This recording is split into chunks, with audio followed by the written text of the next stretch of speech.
ये लो and the city का episode 2 है। अगर आपने इसका पहला एपिसोड नहीं देखा तो मैं उसके डिस्क्रिप्शन में लिंक लगा दूंगा, आप वहां से जाके देख लेना। और हाँ, अगर आपको नो टेल टू टेल वाला ड्रामा देखना है तो मैंने दूसरे चैनल पर अपलोड किया हुआ है, उसकी भी डिस्क्रिप्शन में लिंक मिल जाएगी और वो भी जरूर से देख लेना।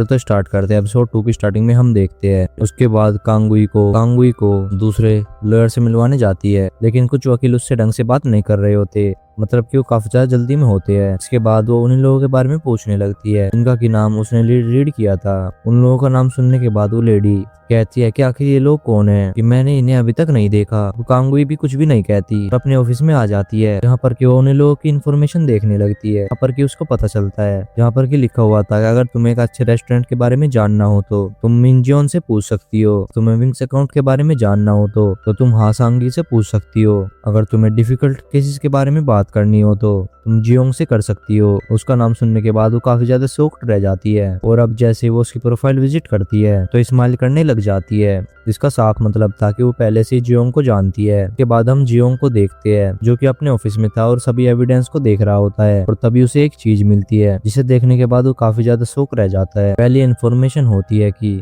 लोग पहले एक साथ ही रहा करते थे, मतलब कि जो ब्लाइंड पर्सन उसका क्लाइंट है और जिसने उसके ऊपर केस किया है वो दोनों पहले एक ही जगह पर रहा करते थे। अब वो कुछ और क्लूज ढूंढने की कोशिश करता है। नेक्स्ट सीन में हम उसे उसकी टीम के साथ में देखते हैं जहाँ पर कि सारे ही लोग लंच कर रहे होते हैं। काम की बात करने के बाद वो लोग थोड़ी सी मस्ती भी करने लगते हैं। वोंग तो यहाँ पर उसकी एक्स के बारे में बातें करने लगता है, लेकिन चोंग उसके बारे में बात करने से मना कर देता है और इसके साथ यहीं पर यह सीन कट हो जाता है। नेक्स्ट सीन में हमें ये रंग के सीन दिखाया जाता है। यहाँ पर ये कांगुई का केस होता है और यहाँ पर वो अपने क्लाइंट के साथ आई हुई होती है। हियरिंग खत्म होने के बाद वो लोग जैसे ही वहाँ से बाहर आते हैं तो उन्हें वहाँ पर लॉयर मिल जाती है। उसे देखने के बाद लॉयर उससे पूछने लगती है क्या तुम दोनों पहले से ही फ्रेंड्स हो, तो वहाँ पर कांगुई हंसते हुए कहती है नहीं कि ये तो मेरी क्लाइंट है। सुनने के बाद तो लॉयर शौक रह जाती है क्योंकि उसने अभी तक किसी भी लॉयर को अपने क्लाइंट के साथ इतना ज्यादा फ्रेंडली होते हुए कभी भी नहीं देखा था। और अब हम फिर से उसी ब्लाइंड पर्सन को देखते हैं जो कि चोंग से मिलने के लिए वहाँ पर आता है। वहाँ पर जोंग उससे बहुत ज्यादा अजीब अजीब सवाल पूछता है जिसमें कि वो बंदा फंसी जाता है। उसके बाद आखिरी में सच सामने आ ही जाता है। यहाँ पर जियोंग कहता है कि तुम दोनों पहले रिलेशनशिप में थे, तुम दोनों एक साथ एक ही घर में रहा भी करते थे और तुमने उसे कुछ पैसे दिए जैसे कि उसने देने से मना कर दिया था। तुमने उसके बाद उसको हिट किया होगा। सबके बाद तो अपील उसे करनी चाहिए, लेकिन अब तुम खुद ही अपील कर रहे हो, ये बात मेरी समझ में नहीं आ रही। और ये सुनने के बाद वो ब्लाइंड पर्सन कम्प्लीटली शॉक हो जाता है और बताने लगता है कि नहीं, मैंने ऐसा कुछ भी नहीं किया। चोंग कहता है कि शायद उसने तुमसे ब्रेकअप कर लिया हो और वो तुमसे रिश्ता नहीं रखना चाहता हो और इसीलिए तुमने उसको हिट किया। वो बंदा कहता है कि ऐसा बिल्कुल भी नहीं है, मैं था जो कि इस रिश्ते को खत्म करना चाहता था। और उसके बाद वो सारी बातें उसको सच से बताने लगता है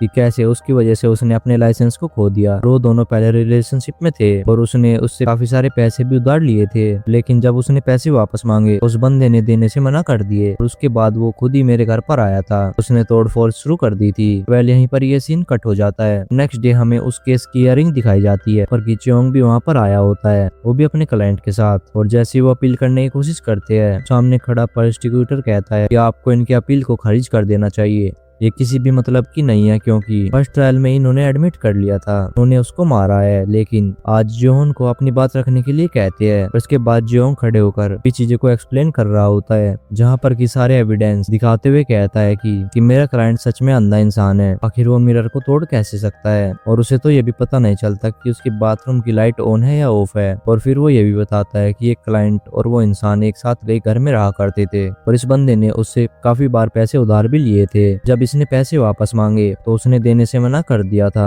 और पैसे ना देने पड़े इसलिए उसने उस घर में तोड़फोड़ स्टार्ट कर दी थी। उन सब चीजों को रिकॉर्ड भी कर लिया था ताकि वो मेरे क्लाइंट को फंसा सके, उसको पैसे ना देने पड़े। वो उन दोनों के रिलेशनशिप के बारे में बताने ही वाला था, तभी वो बंदा खड़ा होता है, उसे बताने से मना कर देता है क्योंकि वो बार बार ऐसा कर रहा था। तो उसके बाद उसको जज चुप करवा देते हैं। चौहांग ये नहीं बताता कि वो दोनों रिलेशनशिप में थे, बल्कि ये कह देता है कि पहले ये दोनों रूममेट्स हुआ करते थे। उसके बाद उस बंदे को शांति मिलती है तो जज उस बंदे से पूछ रहे होते हैं अब तुम क्या कुछ कहना चाहते हो, तो वो बंदा मना करके वहाँ से बाहर चला जाता है। इस खत्म होने के बाद ब्लाइंड पर्सन उसका शुक्रिया अदा करता है तो चोंग कहता है कि इसमें शुक्रिया अदा की कोई भी बात नहीं थी, तुमने पहले मुझे झूठ कहा था और अब भी मुझे नहीं पता कि तुम मुझसे झूठ कह रहे हो या सच कह रहे हो। एज अ अटर्नी जो मुझे करना चाहिए था मैंने वही किया। सीन में हम कांगुंग को देखते हैं जहाँ पर कि वो अपने घर पर ही ऑफिस का वर्क कर रही होती है और वहाँ पर वो च्योंग के बारे में ही सोच रही होती है कि अब वो एक अच्छा वकील बन गया है, अब हम दोनों फिर से मिल गए और ये दुनिया अब कितनी ज्यादा छोटी है। पहले इनका क्या रिलेशनशिप था ये अभी तक क्लियर नहीं किया गया है। नेक्स्ट सीन में हम पूरी टीम को एक साथ देखते हैं पर ये लोग ड्रिंक कर रहे होते हैं। पहले आज फाइनली कांगवी इन सबसे मिलने आने वाली होती है, तभी हम वहाँ पर एक लेडी को देखते हैं। देखने के बाद सारे लोग कम्प्लीटली शॉक रह जाते हैं। यहीं पर ये सीन कट हो जाता है। सीन में हम हमारी टीम को देखते हैं और मिंगजॉन कहती है कि देखो देखो वो आ गई,